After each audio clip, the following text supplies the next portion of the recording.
It's basically like an open book test, but without the open book. But you know what they're going to be asking, you know, so it's not rocket science, guys. It's not.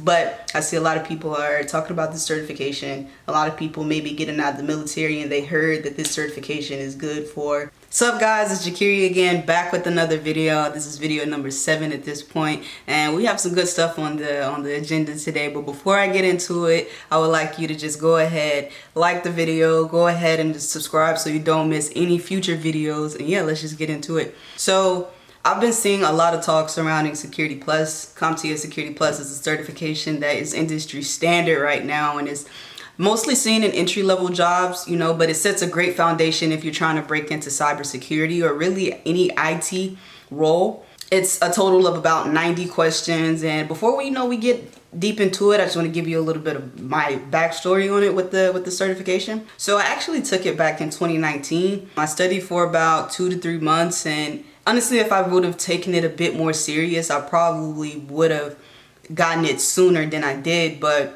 I was getting out of the Navy and I knew that I wanted to transition to a civilian IT job.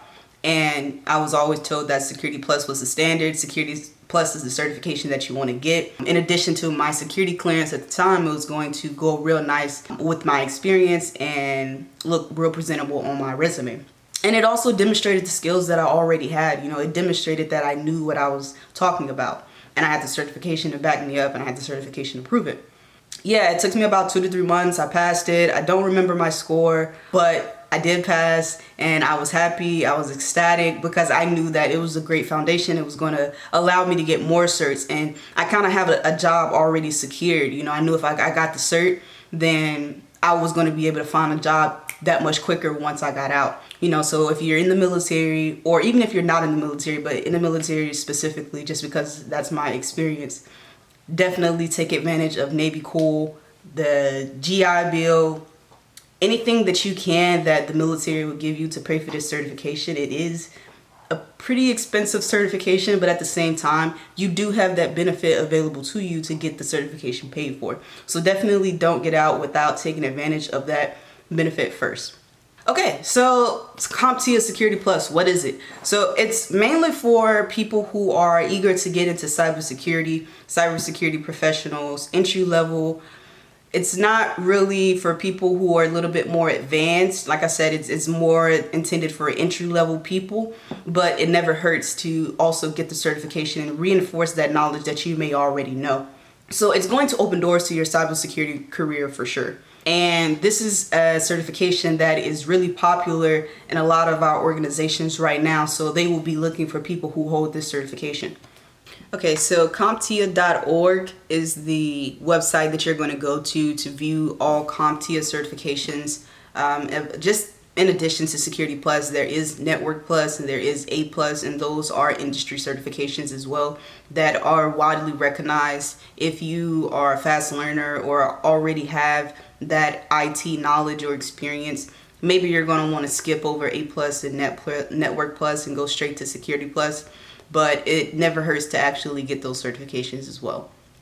So Security Plus 601, I think when I took it we were at 501, so we're at 601 now, and it looks like on November 7th of this year is when they're going to go to 701. So by the time I put out this video, it'll be 601. But after November 7th of 2023, it's going to go to 701. So they always change up the exams every few years. The questions get different. Maybe they become a little bit easier. Maybe they become a little bit more difficult. Maybe they take out certain objectives. Maybe they add certain objectives. I know when I was studying for it, there were a total of 6 domains. Now there are a total of 5 domains that you have to study and know.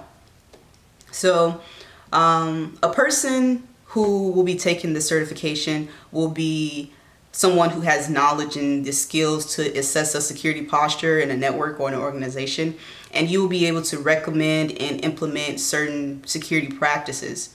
So the certification is a maximum of 90 questions. So it's a total of multiple choice and performance based. When I took the certification, it was about 6 performance based questions, and there is exam prep out there on the internet and on YouTube that you can use. to also go ahead and help you with those performance-based questions and give you an explanation as to why that is the correct answer. And it breaks it down really well. The passing score is a 750. It's on a scale of 1,000.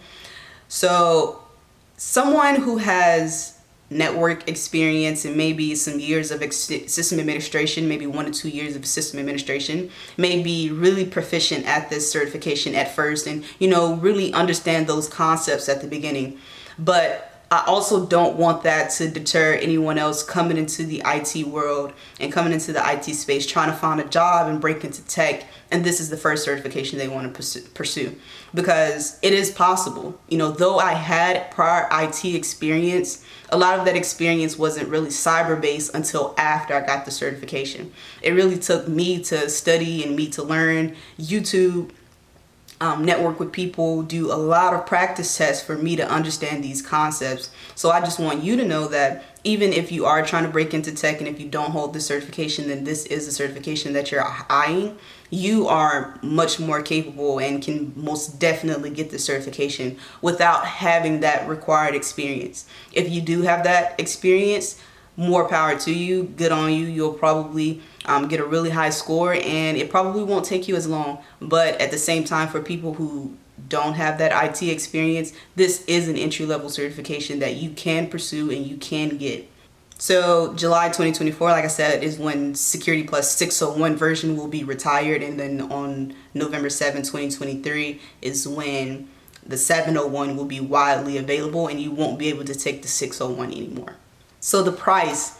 This price has honestly went up over the past few years because I don't remember it being $392, but don't get deterred by the price because, like I said in the beginning of the video, if you are military or prior military, you have avenues to get this certification.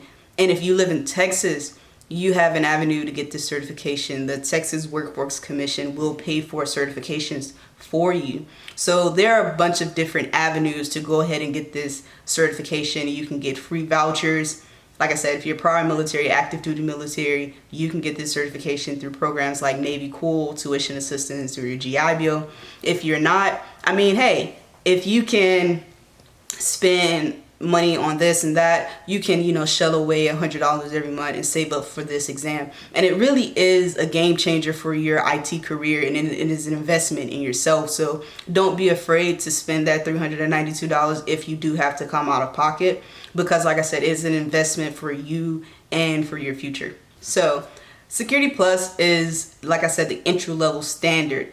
It gets much more vast and advanced after that. Maybe you'll, get into SSCP or CISSP or another, advanced cyber certification, but Security Plus is an industry standard and it is available and recommended for entry-level folks to take advantage of. Okay. So exam objectives. These are the objectives that you're going to want to focus on the most. These are the objectives that you're going to want to dive deeper into and learn everything that you can about these objectives. Like I said, when I took it, there were 6 objectives. There are only 5 now. So they probably merged some objectives, took out things, and now they have 5 objectives. So it's 5 objectives, but it breaks down into sub-objectives as well. So the first domain is attacks, threats, and vulnerabilities. That accounts for 24% of your exam. The second domain is architecture and design. That accounts for 21% of your exam. The third domain is implementation. That accounts for 25% of your exam. The fourth domain is operations and incident response. That is 16% of your exam. And the last domain is governance, risk, and compliance, and that is 14% of your exam. So like I said, give attention to each objective and dive deeper into those sub-objectives. And then I'll show you the sub-objectives here. So with threats, attacks, and vulnerabilities, some of threats, attacks, and vulnerabilities that you're going to learn about is phishing, smishing, vishing, spam, forming, tailgating, hoax, impersonation, social engineering attacks. So these will just go into the different attacks that you may experience in the cyberspace and the IT world, and the common attacks that are seen throughout the organization and what we're trying to learn from and protect against. So in order to be able to protect against these attacks, you have to know what these attacks are, how they behave, what they look like, so you can identify these things in an organization and then respond appropriately, or direct someone to respond appropriately. All right, so the second domain is architecture and design. I'll go into it a little bit. So in my current role now, it's not just technical based. I don't have to, always be able to go in there and do something. Sometimes I'm explaining things to a lot of stakeholders, and I have to draw diagrams, and I have to draw figures, and I have to explain to them what it is that I'm trying to convey. So you have to be able to understand the architecture and design of honeypots, honey nets, DNS sinkholes, things of that nature, so you can be able to draw it out, explain it, and also implement it in the environment. So when I talk about implementation, that's the third domain. You have to know how to implement these best practices in the architecture and the network. And that's through different protocols such as SSH or SNMP. You have to know what hardening is, system hardening, how to harden your network, implement application security, how to implement incident response solutions of that nature. So there will be a bunch of scenarios on the test, and maybe you'll have to recommend how to go about resolving that issue, or maybe you'll have to just say what that attack is. It's going to give you a scenario of this is happening, what question best identifies to this attack, and then you can say it, or this is the requirements, these are the requirements, what protocol or how should we implement this.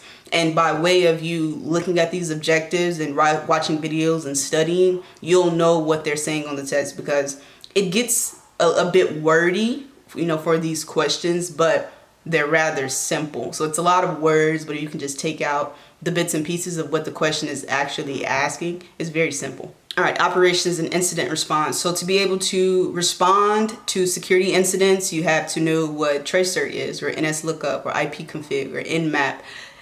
You have to know how to use TC dumps or Wireshark. You have to know what a ping is. You have to know what different Linux commands are, maybe different PowerShell commands, things of that nature, only because it's just going to help you be a better technician, to be able to troubleshoot, or be a better analyst, to be able to respond to incidents of just things of that nature. So you have to know the terms, you have to know the vocabulary, but you also have to know how to troubleshoot or respond when an attack is actually imminent or when it is happening. Lastly, governance, risk, and compliance. So governance is how you are protecting your organization, how you are managing your organizations, and the policies that you are setting forth. Risk is deciding how much of a risk a threat is, if it's a low risk or high risk. There's always going to be risk in an organization, but what mechanisms and what protection do we have in place to eliminate that risk or reduce that risk? And lastly, compliance. Are we compliant with industry standards and government requirements or commercial requirements? Are we compliant in our organization's policies?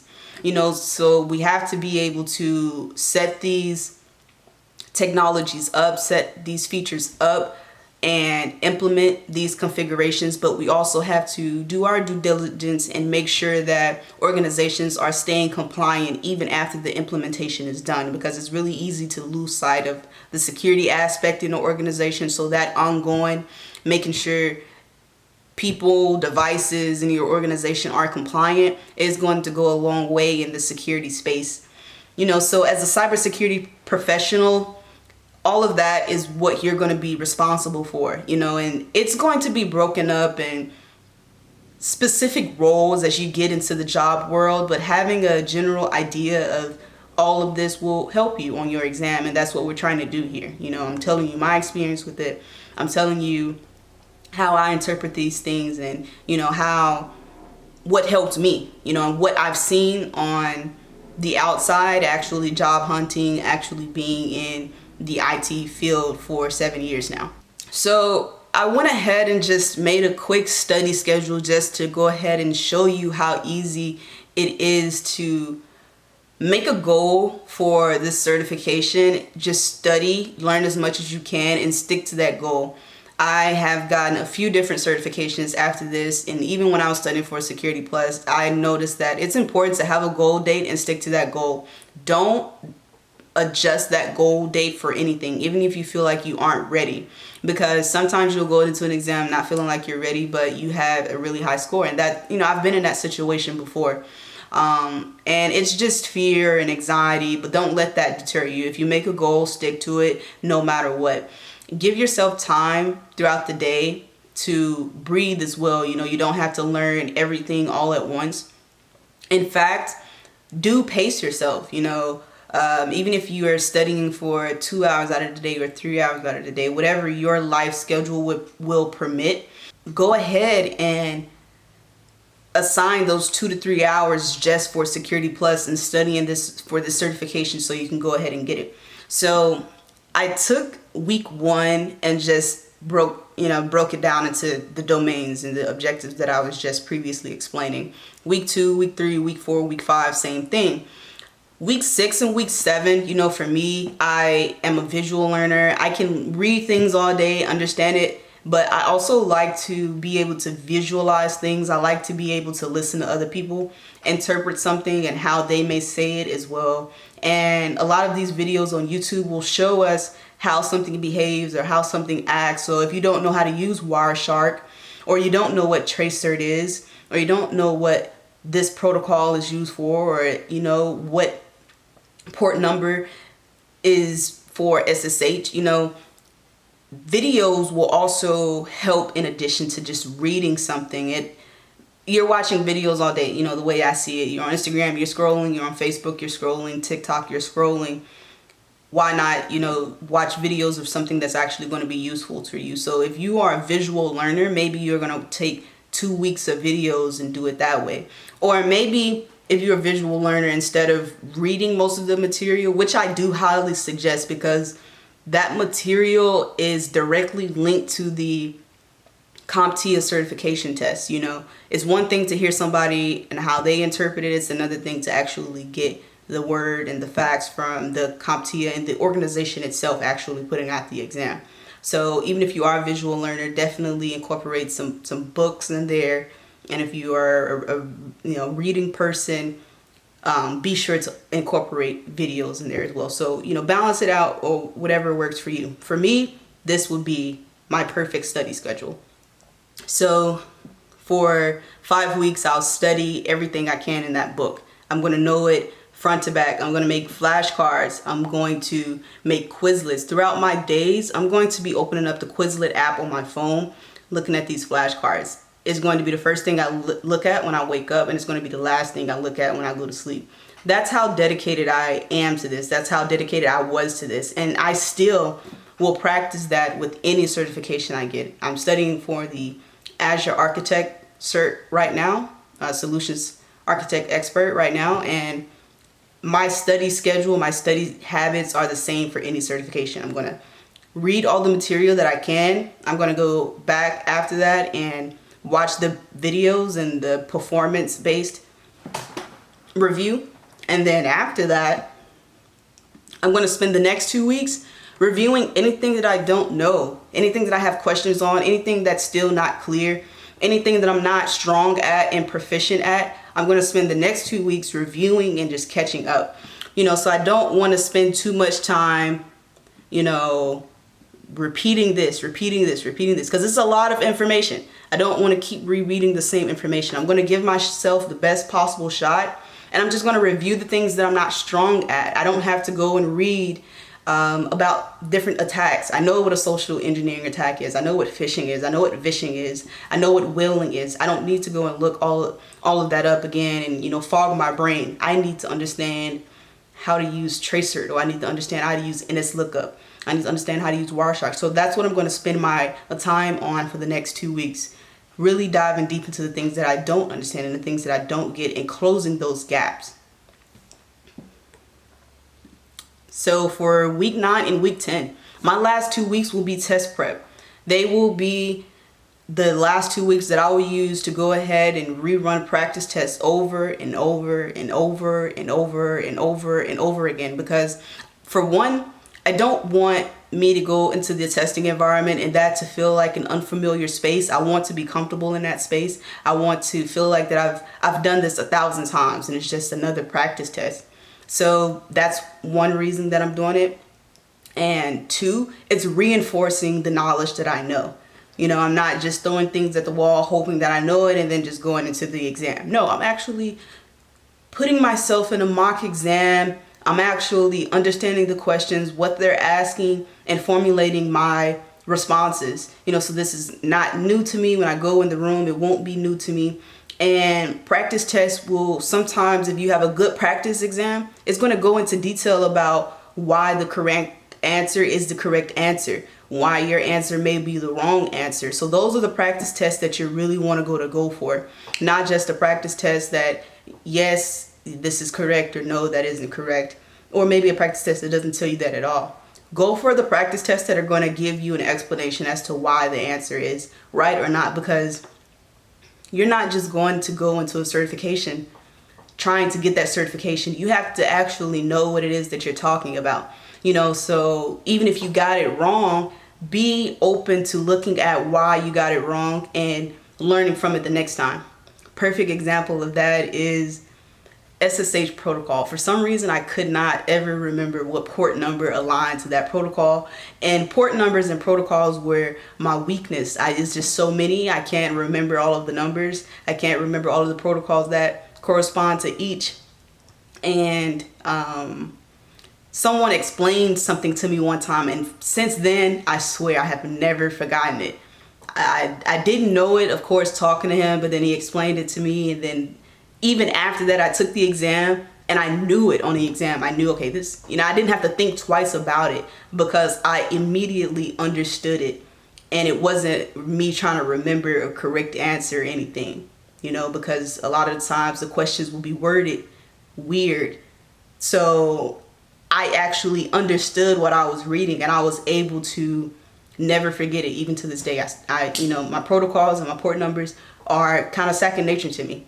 So never be afraid to look at why you got something wrong or understand why you got something wrong and be better at it for the next time. All right, and then finally, exam day. You know, so this schedule can be adjusted to fit your life, what you have going on. Maybe you have kids, maybe you have a job, maybe you have 2 jobs, and maybe you're trying to figure out how to, you know, work this into your life and how you're going to get this. But if you want it, if you're dedicated, you can most definitely do it. Like I said, if you really take 2 to 3 months, 2 to 3 hours every day for those 2 to 3 months and study for this exam, there's no way you can go into it and not pass if you gave it 100%. If you take those practice tests, if you read the material, if you go ahead and watch videos as well so you can visually see what's going on, you will be more than prepared. And don't be afraid to go back and look at the objectives, because those are your answers. I always say that when it's a certification. The objectives are your answers. They're literally telling you about the exam, what's on the exam, what you're going to be doing, who's the exam for, what's your passing score, what they're going to be asking for the exam. Is basically like an open book test, but without the open book. But you know what they're going to be asking, you know, so it's not rocket science, guys. It's not. But I see a lot of people are talking about this certification. A lot of people maybe getting out of the military and they heard that this certification is good for contracting jobs, and it is. And that's the second part of this video I'm actually going to go into after this. So what jobs could be good for you after you get a Security Plus job? And yeah. Okay, so you're trying to break into IT, or maybe you're already in IT and you're trying to figure out your path, your IT journey, what's next for you, because it's an growing thing. You know, you're not going to ever be at just one plateau in your IT career, and you should never just want to be at one plateau in your IT career. You should always want to advance up and move forward and always be looking for the next best thing. So you are breaking into IT, or you've gotten into IT, you're already in IT and you've gotten a Security Plus certification. You are now IAT Level certified. So you are able to do work with the government. That is a big requirement with the government. Sometimes they say IAT Level III, and that's CISSP, but a lot of jobs will be IAT Level II. So you will be prime real estate, prime candidates for government jobs. And if you hold a security clearance, even better, and even bigger plus. You know, a security clearance coupled with Security Plus, you always have work in the government space. So that's one role you could get into because you're now IAT Level II certified. But in addition to obtaining the certification, you can now become a business analyst, maybe a cybersecurity manager, but at the same time, you don't really have the experience if you're 1 to 2 to 3, 4 years in to be a manager. But that could be one of your goals. That could be, you know, like I said, you're not just staying at a plateau. That could be something you move up to in the future. And Security Plus will help you set that foundation. Software developers also have to have a little bit of knowledge of security, so it goes a long way for them as well. System administrator, this is a big one. System administrator, if you're a system administrator, Security Plus is definitely a certification for you. Just a few, maybe an A plus, Network Plus, and some specific vendor certifications like Microsoft certifications. And then a security consultant, and then that's what I am. So I got my Security Plus certification. I have years of government and military experience, and then I have outside experience and as well, you know, with companies outside of the military. So now I'm a security consultant, and that isn't what I started off as. I actually started off as a help desk technician. So I didn't just stay at a plateau in my career. I chose to move up. I chose to get more certifications. I chose to get those needed skills to make myself more attractive in the job world and promote job security for myself. So you do the work and you get rewards back, and that's one of the rewards, you know, is having job security. So that's just another reason why you want the certification and why you should invest in yourself. There's not many roles or jobs in today that have the greatest job security as IT does. So if you can break into IT, you know, you're definitely setting yourself ahead, especially in this economy. All right, so before we wrap this up, I just wanted to take a quick Google search of no degree, under 3 years experience jobs that ask for Security Plus, just to take a look and see what's out there and give you a little bit of insight as to what's out there as well. Just something so you can look forward to.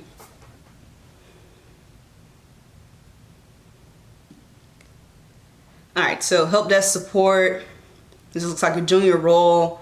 You will have to have a TSSCI clearance and just hold Security Plus. Respond to queries either in person or over the phone.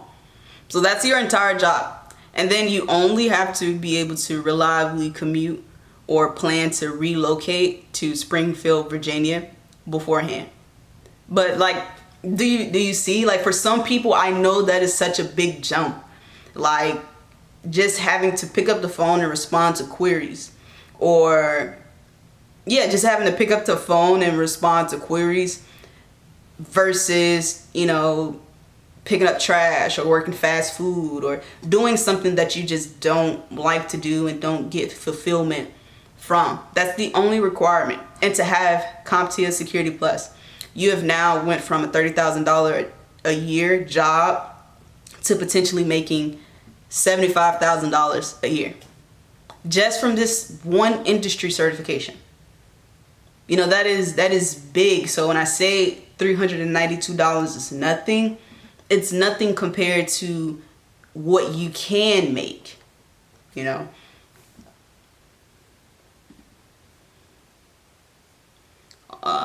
Security Plus teacher needed in Poughkeepsie. Budget is $20 an hour. You should have a digital pen and good internet connection, 9 to 11 weekdays and flexible on weekends. So this actually just looks like a